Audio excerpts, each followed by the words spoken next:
Differentiate between the three subatomic particles.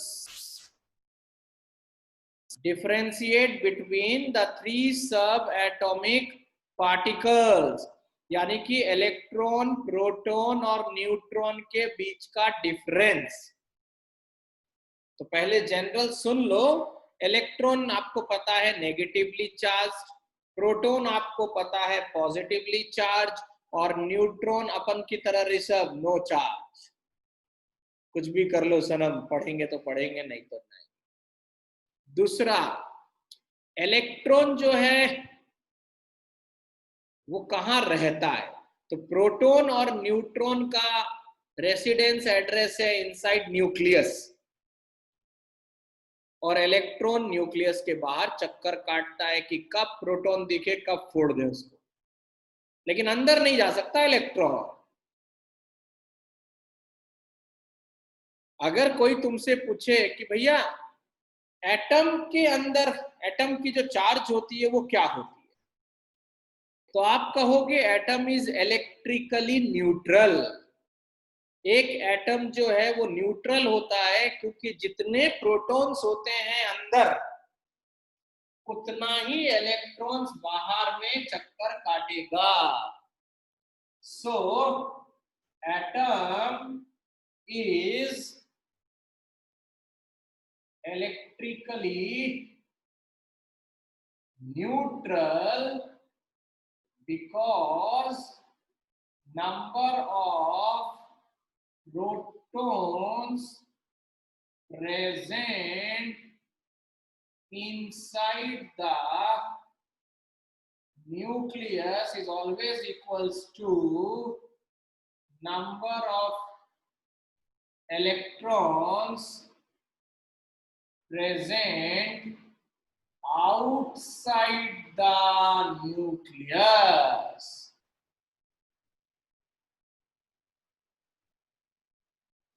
लेकिन अगर कल एग्जाम में नव्य आपसे पूछ ले व्हाट आर न्यूक्लियॉन्स,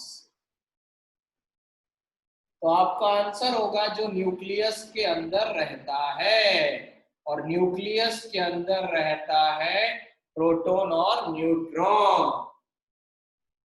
तो अगर कोई पूछ ले भैया न्यूक्लियस का चार्ज बताइए, सिर्फ न्यूक्लियस का, तो हम बोलेंगे पॉजिटिव, क्योंकि न्यूक्लियस के अंदर होता है प्रोटॉन्स और न्यूट्रॉन्स, जिसको कंबाइंडली कहा जाता है न्यूक्लियॉन्स।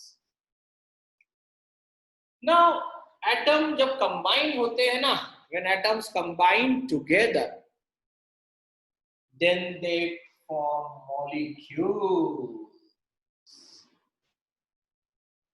जैसे सबसे सिंपल एग्जांपल, हाइड्रोजन का एटम। हाइड्रोजन कभी भी आपको इस फॉर्म में नहीं मिलता है, क्योंकि स्टेबल फॉर्म में आने के लिए इस हाइड्रोजन को एक और हाइड्रोजन की जरूरत पड़ती है, और ये बन गया H2। इस H2 को मैं कैसे रीड करूंगा? That two atoms of hydrogen, I repeat, two atoms of hydrogen when combined together, it forms one molecule of hydrogen gas. There may be a question, Navya Jain, that differentiate between H2 and 2H. ये theory paper में हर साल आएगा Aditya sir, right Kevin? जब भी theory exam ये आएगा ही आएगा। सो H2 का मतलब हुआ when two atoms of hydrogen combine together, it form one molecule of hydrogen gas. Video recording चालू है। Whereas 2H means two atoms of hydrogen. I repeat, H2 का मतलब हुआ two atoms of hydrogen combined together to form one molecule of hydrogen gas. Whereas 2H का मतलब हुआ two atoms of hydrogen. ठीक है? तो न्यूक्लियस के अंदर है और इलेक्ट्रॉन बाहर चक्कर काटता है।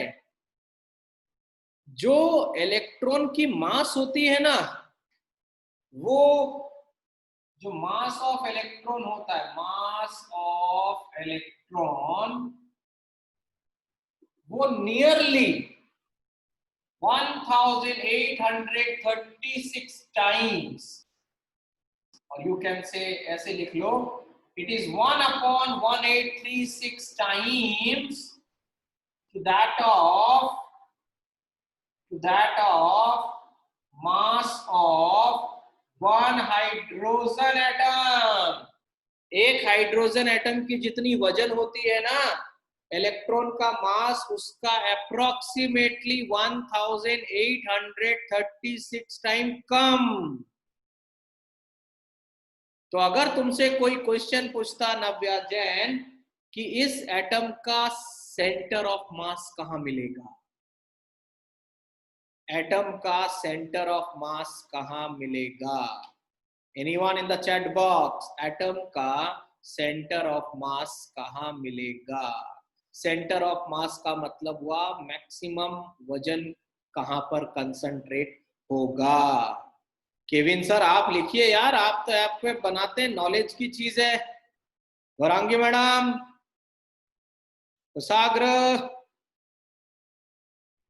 एनीवन? क्या नव्या मैडम आपके स्कूल का पेपर है और आपको पता ही नहीं? गौरांगी मैडम सेंट्रॉइड कहां से आ गया यहां पर? द आंसर इज, अभी अभी मैंने बताया इलेक्ट्रॉन की औकात भी नहीं है वजन के हिसाब से। उसका वजन केविन सर हाइड्रोजन के वजन से 1836 टाइम कम। तो आपको सोचना चाहिए कि भैया और भी तो दो बंदे हैं, कौन कौन से? प्रोटॉन और न्यूट्रॉन। तो इनकी जो मासेस है ना, वो नियरली हाइड्रोजन के बराबर है। प्रोटॉन और न्यूट्रॉन की मासेस नियरली हाइड्रोजन के बराबर है, यानी कि हाइड्रोजन के समान हो गए दोनों, और इलेक्ट्रॉन की औकात ही नहीं थी। और प्रोटॉन और न्यूट्रॉन रहते कहां हैं? अभी अभी बताया, न्यूक्लियस में। तो centre of mass, Aditya sir centre of mass आपको जवाब लिखना चाहिए था। तो सेंटर ऑफ मास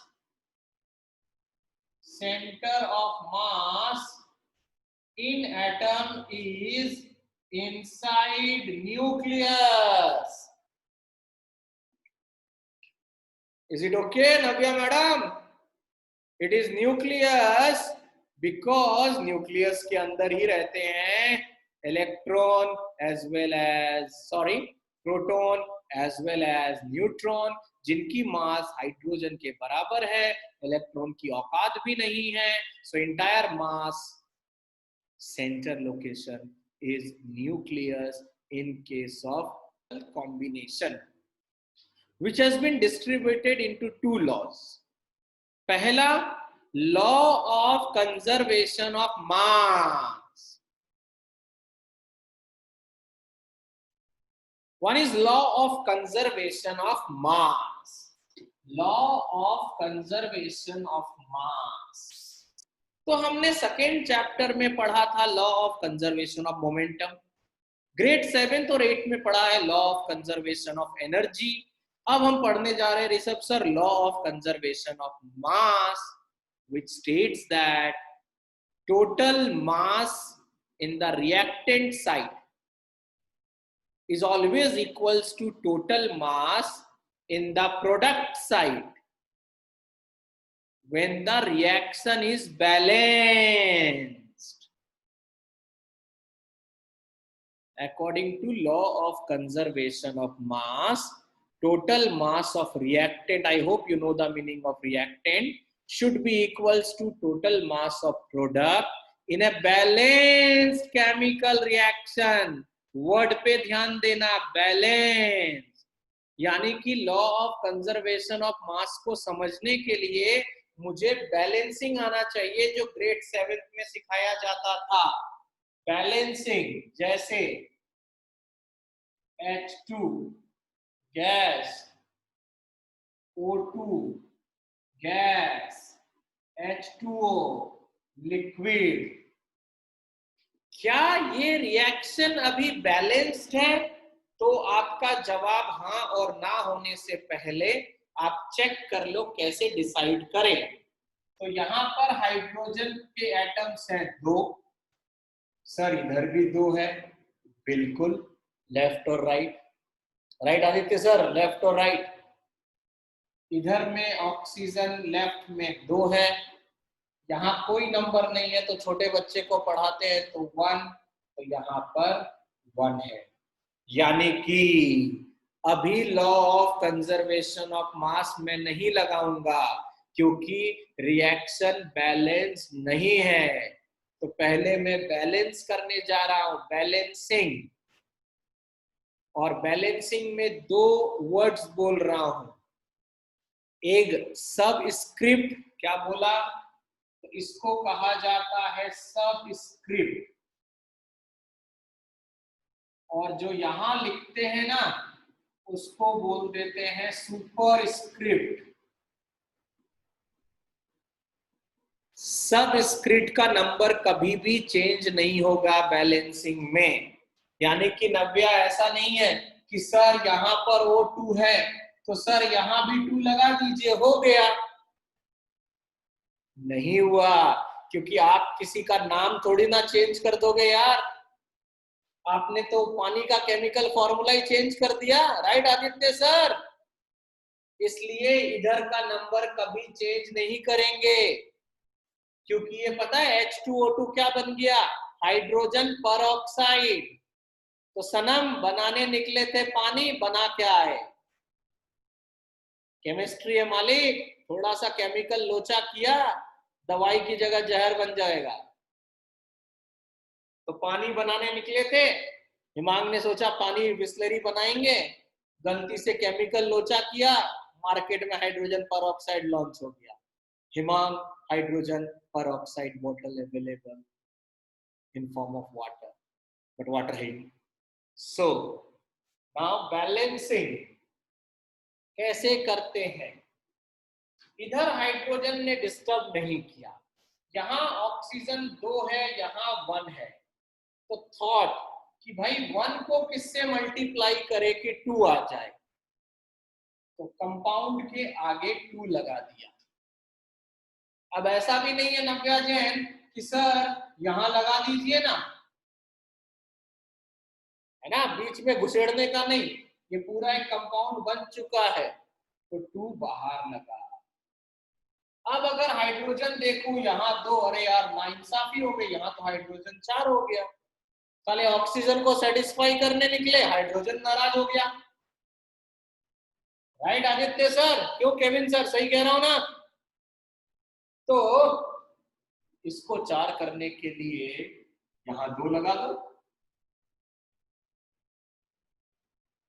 अब जरा देख लो एक बार नव्या जैन, आर्यन मोदी, बैलेंस हो गया कि नहीं? तो आपका जवाब आना चाहिए यस। सर यहाँ पर 4, 2, यहाँ पर 2 2 जा 4, 2 1 जा 2। चलो अब लॉ ऑफ कंजर्वेशन ऑफ मास देखते हैं, वैलिड होता है या नहीं। तो हाइड्रोजन की जो एटॉमिक मास होती है वो होता है 1 ग्राम, ये हमें याद हो जाएगा। ऑक्सीजन का जो मास होता है वो होता है 16 ग्राम। ठीक है?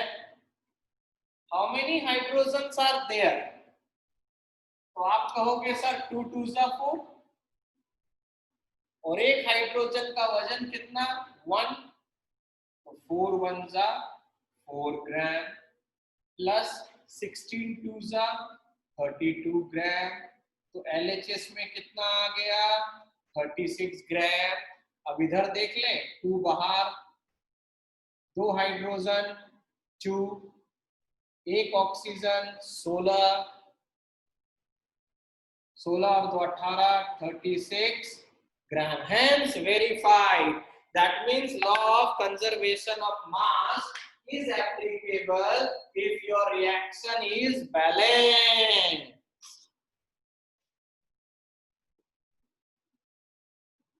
There are 2 laws. Under chemical combination. पहला लॉ है law of conservation of mass, which states that total mass of reactant is always equals to total mass of product in a balanced chemical reaction or chemical equation। Balance करने के लिए कभी भी सब atomic particle को disturb मत करना। Clear? Next law का नाम है लॉ ऑफ कांस्टेंट प्रपोर्शन। तो आपने ये तो देखा होगा आदित्य सर कि पानी का जो फॉर्मूला है वो H2O है। अब आदित्य ने लॉ ऑफ कांस्टेंट प्रपोर्शन को वेरीफाई करने के लिए 100 ग्राम पानी कुआं से लिया, 100 ग्राम पानी हैंडपंप से लिया, 100 ग्राम पानी टैप वाटर लिया। 100 ग्राम पानी लेने के लिए ये समुद्र में गया, ओशंस में गया, पैसिफिक ओशन गया, एटसेट्रा, हर जगह से कलेक्ट करके और अपने घर जनता कॉलोनी पहुंच गया 4-5 सालों में। उसके बाद इसने लॉ ऑफ कांस्टेंट प्रपोर्शन पे खेल खेला। लॉ ऑफ कांस्टेंट प्रपोर्शन कहता है elements are always combined together, elements are always combined together in a fixed proportion by weight। क्या मतलब हुआ? हमने 100 ग्राम पानी अलग अलग सोर्सेस से लिए आदित्य, और सब पानी का केमिकल लोचा किया, इलेक्ट्रोलाइसिस, केमिकली पानी को ब्रेक किया केमिकली। तो जब आदित्य ने 100 ग्राम वाटर अलग अलग सोर्सेस का केमिकली ब्रेक डाउन किया, तो एवरी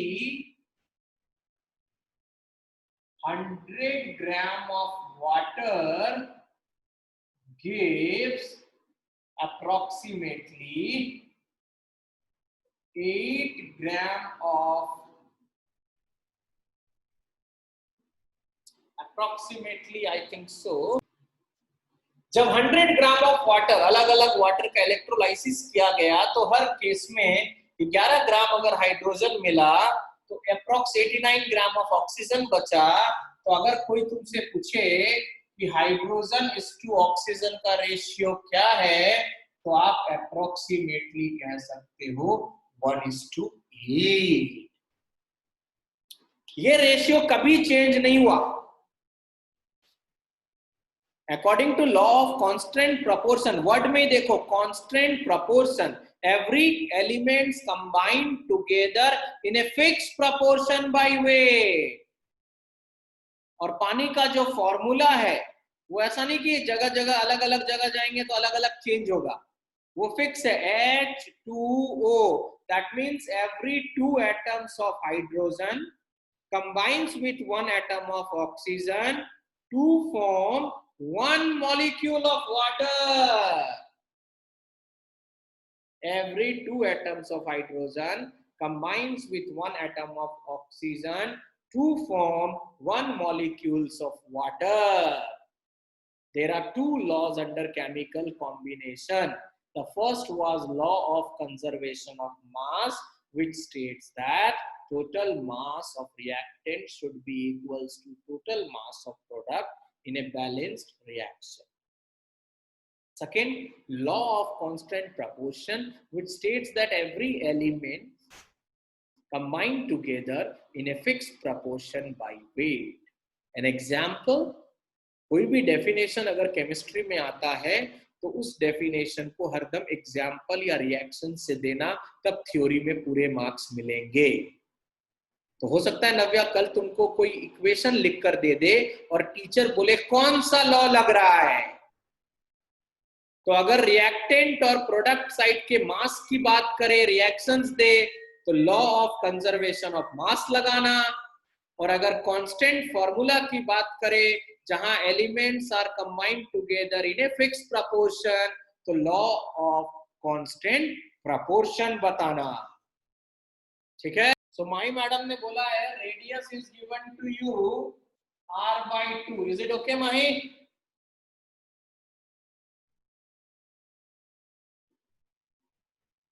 वॉल्यूम का फॉर्मूला होता है स्फीयर का 4/3 pi r cube. So 4/3 pi. Radius आपको दिया हुआ है r/2. So 4/3 pi r cube 842. So answer is pi r cube by 6. Bingo, खत्म.